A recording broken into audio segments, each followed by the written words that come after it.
FTX has partnered with Visa to roll out crypto debit cards across 40 countries. So as a result of the news, FTX's token, FTT, surged 7%. The partnership is going to focus on Latin America, Europe, and Asia, according to a CNBC report, with CEO Sam Bankman-Fried telling the media outlet that crypto debit cards can disrupt traditional payment networks. I think it's interesting that they're focusing on every area outside of North America. But Adam, I'm going to pass this off to you first to get your thoughts.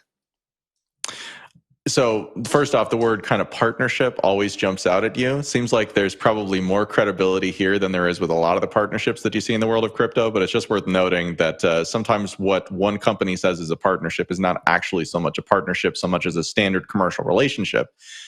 So it's worth kind of pointing that out. I really question the ability of these types of things to have a disruptive effect, really. I think that for people who have a lot of crypto and who would rather not sell it until the kind of minute that they are going to actually spend it, it presents a useful solution for them. Will it actually disrupt the kind of way that things work? Well, I think it's hard to disrupt the existing kind of credit card system when you're using the existing kind of credit card system as the means to make this disruptive type of thing happen. I just don't really get it. Like, I see why, again, like in a lot of places, when you're talking about outside the US, for example, what it means in practice is that you can store your funds in the form of cryptocurrency rather than, for example, a currency that goes up, 80% or loses 80% of its value over the course of, a year, as has happened in Turkey. So I definitely see like large opportunities for it in certain markets that have really messed up monetary fundamentals right now. But I think that as far as kind of like the rest of the world is concerned, again, it's something that might be useful to people who have a lot of crypto and want to spend it in a kind of more conventional system. But I don't think it really presents much more than that, unless I'm missing something fundamental. Danny, I'll toss down to you. What do you think here? Yeah, I mean, when these credit cards and debit cards and pieces of plastic can actually be used to deliver the crypto from the spender to the merchant as crypto, I think that will be really cool, even if especially if it's happening through a MasterCard or a Visa, because then we're seeing that these big payment companies are doing the work to have support on-chain settlement, however that may be. I'm pretty sure that this is not that, though. This is going to almost certainly be a situation where, I go to a store, I swipe my debit card, let's say I have Solana in the background. The Solana goes, it converts into dollars. The dollars settle with the merchant as dollars.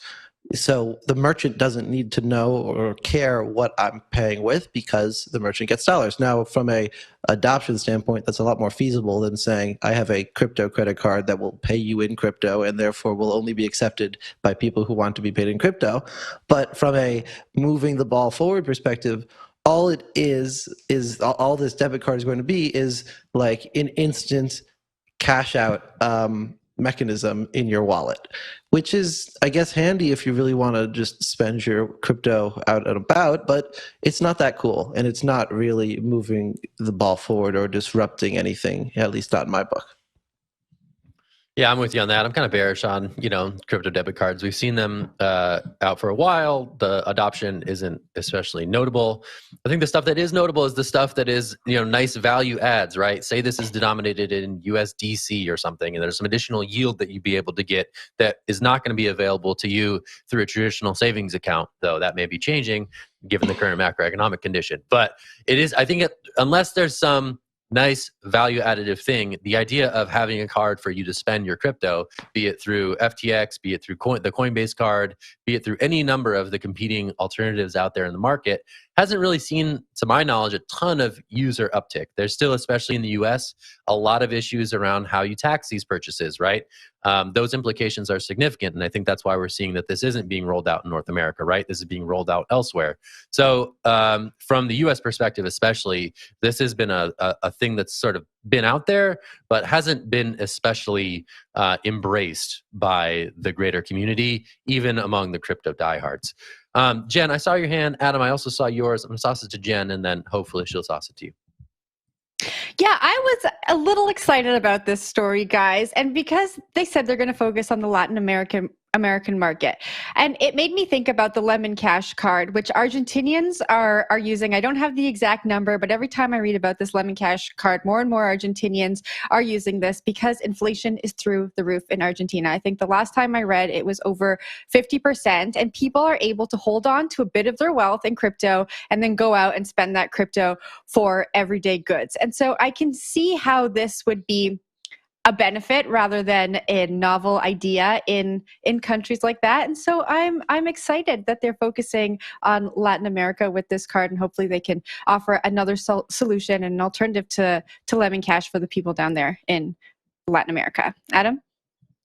Yeah. So one other final note, I suppose, for myself is that, when you're looking at these types of vehicles, the question really does become about what is the currency that it's going to be denominated in. And, we typically think of cryptocurrencies as cryptocurrencies, and we don't really think about them as stablecoins. Stablecoins are kind of like their own category.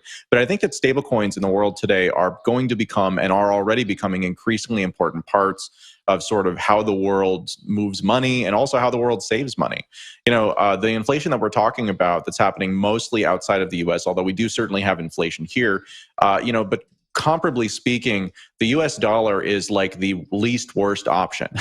And so what we're seeing is that as sort of turmoil, from central banks doing all kinds of stuff, which we'll talk a little bit more about in the next segment, as that sort of makes its way through economies around the world, we're seeing a lot of people taking money that they would be holding in their local currency and moving it into US dollars, which means that even as we're seeing inflation domestically, that is significant, at record high levels, we are still seeing the value of the US dollar from an international perspective reach heights that it hasn't in many, many years. And we're also seeing many other currencies that have historically traded at values greater than the US dollar approach parity or even dip below them for, in some cases, the first time in history. So again, all of that suggests that the volatility that people always talk about in cryptocurrency, like cryptocurrency represents an escape valve for people who are looking to have something other than their domestic currency.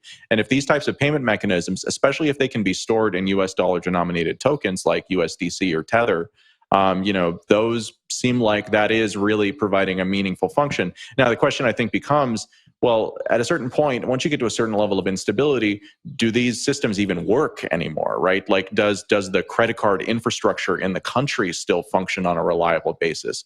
Because if that's not true, then, well, you kind of might as well use a distributed wallet application, right, to do essentially the same thing. But these are all least worst options, unfortunately.